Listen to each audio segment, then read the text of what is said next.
दोस्तों वो कहावत तो आपने सुनी होगी कि अपने ही पैरों पर कुल्हाड़ी मार लेना, लेकिन आज अजरबैजान ने अपने ही पैरों पर कुल्हाड़ी ना मारकर सीधे ही अपने पैरों पर बड़ा हथौड़ा मार लिया है। अब से 48 घंटों पहले ही हमने आपको बताया था कि अजरबैजान के राष्ट्रपति पाकिस्तान की यात्रा पर आए हुए हैं। इस यात्रा को अजरबैजान के राष्ट्रपति ने इसलिए किया था क्योंकि पाकिस्तान की तरफ से अजरबैजान को निमंत्रण भेजा गया था कि आप हमारे देश में आइए। इसी निमंत्रण को एक्सेप्ट करते हुए अजरबैजान के राष्ट्रपति पाकिस्तान की यात्रा पर गए हुए थे, जहां पर अजरबैजान के राष्ट्रपति ने पाकिस्तान के प्रधानमंत्री यानी कि शहबाज शरीफ के साथ मीटिंग की और इस मीटिंग में दोनों ही देशों ने JF-17 थंडर फाइटर जेट की डील को लेकर बातचीत की और दोनों ही देशों के व्यापार को बढ़ाने को लेकर इस मीटिंग के दौरान बातचीत की गई। साथ में अजरबैजान के राष्ट्रपति की तरफ से सबसे बड़ा कांड ये कर दिया गया कि अजरबैजान के राष्ट्रपति ने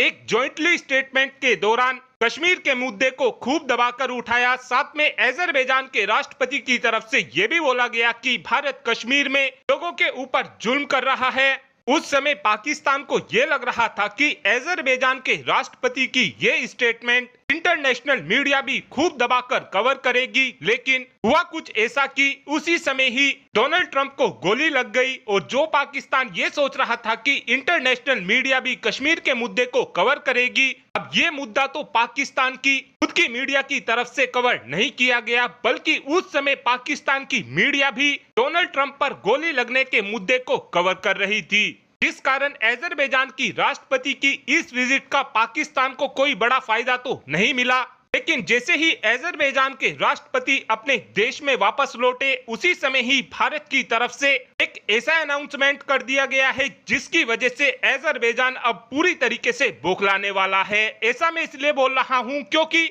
अभी तक भी भारत की तरफ से आर्मेनिया को एक भी घातक हथियार नहीं दिया जा रहा था, लेकिन अब रिपोर्ट निकलकर ये सामने आई है कि भारत अपने एडवांस से एडवांस हथियार भी आर्मेनिया को देने के लिए पूरी तरीके से तैयार हो चुका है। बताया ये भी जा रहा है कि भारत अब आर्मेनिया को ब्रह्मोस मिसाइल और प्रलय जैसी बैलिस्टिक मिसाइल देने के लिए भी पूरी तरीके से तैयार हो चुका है। और उम्मीद इस बात की भी की जा रही है कि आने वाले समय में भारत, आर्मेनिया और फ्रांस मिलकर एक ट्राइलेटरल ग्रुप को बनाने वाले हैं और इस ट्राइलेटरल ग्रुप का ये फायदा होगा कि फ्रांस और भारत मिलकर आर्मेनिया की सेना को एडवांस से एडवांस हथियार देंगे और अगर आर्मेनिया को डिप्लोमेटिक भी थोड़ी भी सपोर्ट की जरूरत होगी तो दोनों ही देश अड़कर आर्मेनिया की मदद करेंगे। और आज अजरबैजान के राष्ट्रपति खुद ये सोच रहे होंगे कि ये पाकिस्तान जैसे देश की यात्रा कर कर क्यों आए हैं। और अब आप ही कमेंट कर कर बता सकते हैं कि क्या भारत की तरफ से आर्मेनिया को घातक हथियार देने का फैसला